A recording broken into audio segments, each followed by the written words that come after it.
Hey everybody, Leslie here. Happy Friday. This is one of the topics that is so important for this channel and for you all watching.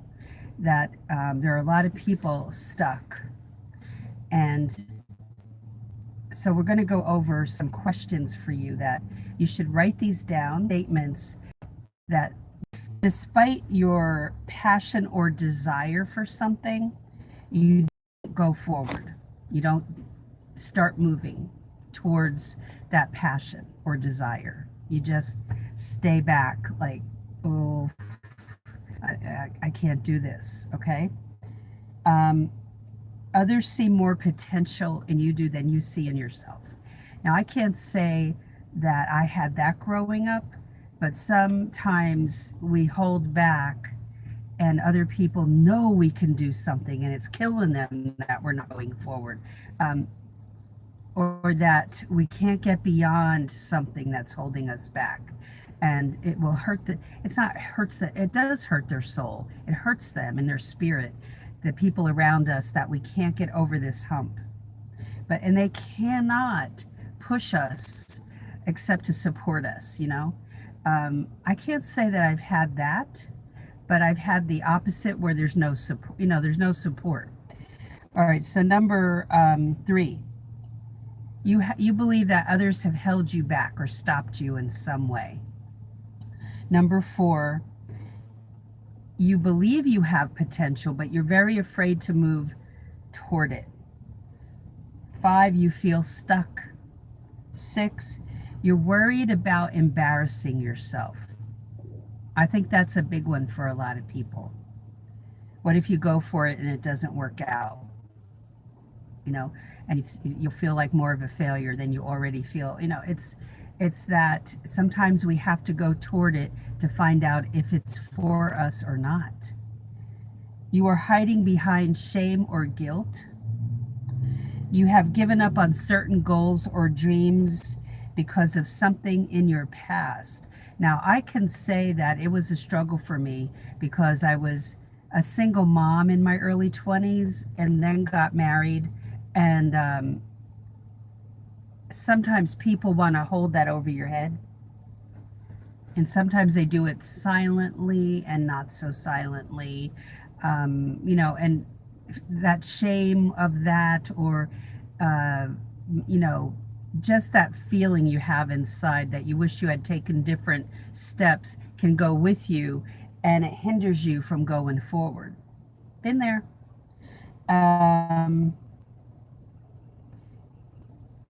you allow fear to control your decisions. You sidestep issues that need to be addressed to avoid that confrontation or conflict or disappointment. Now, I grew up in a house where nothing was really discussed openly as it should have been. And my husband grew up in the opposite type of household. So I learned how to confront things with my husband, because I learned from him that, because his parents did that in a healthy way. I'd never seen that before in my life. You have talents that you rarely use. You do not know your life purpose.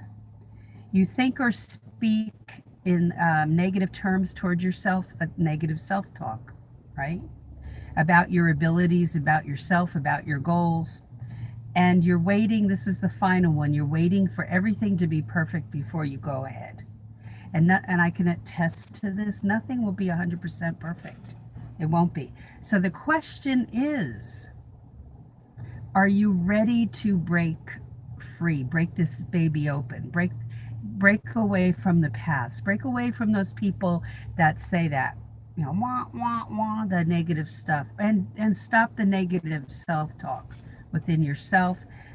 Stop talking about fear as if it has power over you, when fear and getting away from it as much as possible, but sometimes not completely, means you do it afraid. You go do it afraid anyway. So here are the excuses that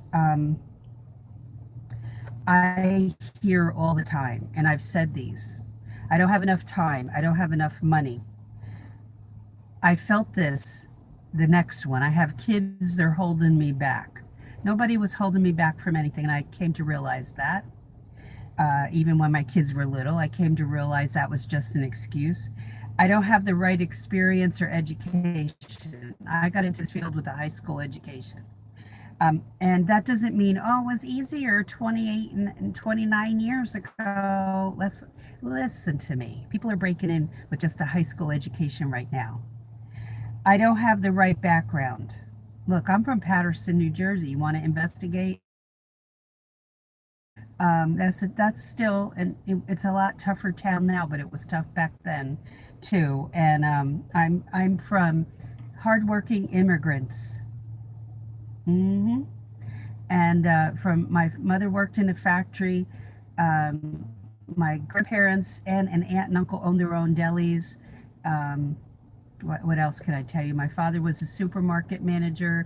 Most people in my family, the generation before me and before that, didn't graduate high school. So those of us who went on were the first ones. I'm not, well, here's one. I don't have the right connections. I didn't have any connections.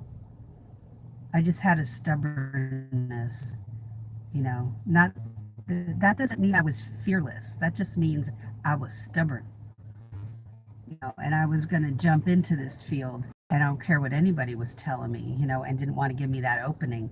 I made the opening. I don't have the right connections. If I had lived in New Jersey when I was in, after I got married, which I did not, I had two aunts in the legal field, and maybe that would have been an opening. But most people don't have connections. That's just another excuse we use. I'm not a good communicator. Hey, I'm an introvert extrovert combo. So there are times when I would prefer not to communicate. I'd prefer, if I could, shut the door and just disappear. But can't do that. Have to answer phone calls and have to deal with clients and my attorneys and my coworkers. And so had to run the staff meetings, was asked to do that. I'm not going to say no. I didn't want to do that, but I ran it in a very efficient way and quick. Um, and I didn't want to do all the talking. And so it worked out great. I'm just bad at relationships, money, taking care of myself or whatever. Well, now's the time to make a change. I was bad with checkbooks, and I had to manage the checkbook for our home I did the first 20 years, and my husband's doing it now. But I took care of all the finances for our house for 20 years. And I had to learn to balance the checkbook, and I ended up working in a part-time job doing that for a church for 3 years. No, it's not my favorite thing. I'm not, even though when I test out as a person for a living. I like the paralegal field, okay? And so you have to look at, what is it that you're being pulled towards? Next, focus. Write down your goals. Answer the questions that I'm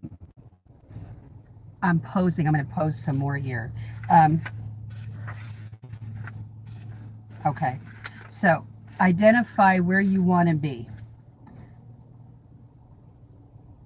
Your relationships. Now this, if you picture it in a pie chart, just a round circle into sections. Your relationship should be one of those pie pieces. Your career, your finances and resources, your physical health and the environment around you, and your spiritual life.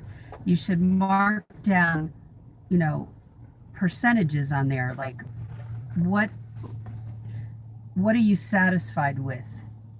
What are your goals? What's your destination for each of those? What's your goal for each of those areas? Relationships, your career, your finances and resources.